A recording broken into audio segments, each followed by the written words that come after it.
ধন্যবাদ সুমন আপনাকে। এই মুহূর্তে আমি আছি নির্বাচন কমিশন ভবনে এবং আজ কিন্তু 281 থেকে 380 পর্যন্ত শুনানি চলবে। প্রতিদিন আমরা দেখেছি যে প্রথম দিন থেকে চতুর্থ দিন পর্যন্ত কিন্তু 70টি করে আপিলের শুনানি হয়েছে, কিন্তু আজ পঞ্চম দিনে 100টি আপিলের শুনানি হবে। এবং আরেকটি বিষয় আমি একটু জানিয়ে রাখতে চাই যে 100 জনের মধ্যে 42 জন কিন্তু স্বতন্ত্র প্রার্থী, তাদের শুনানি হতে যাচ্ছে।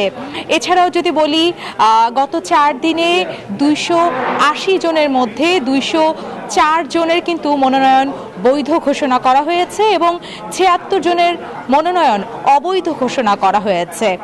আজ সকাল 10টার একটু পর থেকেই কিন্তু শুনানি শুরু হয়েছে এবং এজলাস কক্ষে প্রধান নির্বাচন কমিশনার এএমএম নাসির উদ্দিনের সভাপতিত্বে সংশ্লিষ্ট যারা আছেন তাদের নেতৃত্বেই কিন্তু এজলাসের শুনানি শুরু হয়েছে এবং ইতোমধ্যেই বেশ কিছু মানুষের আপিল গ্রহণ করা হয়েছে যা আমরা জেনেছি। এছাড়াও বেলা বাড়ার সঙ্গে সঙ্গে প্রার্থীদের আনাগোনা দেখা যাচ্ছে এখানে। আর একটু পরে হয়তো কতজন প্রার্থী নিজের বৈধতা ফিরে মনোনয়ন প্রার্থিতার বৈধতা ফিরে পেয়েছে সেটা আসলে আমরা জানাতে পারবো।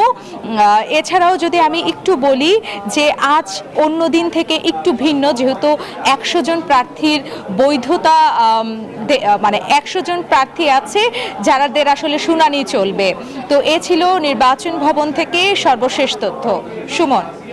Bashundhara public school and college 2026 শিক্ষাবর্ষে ভর্তি চলছে।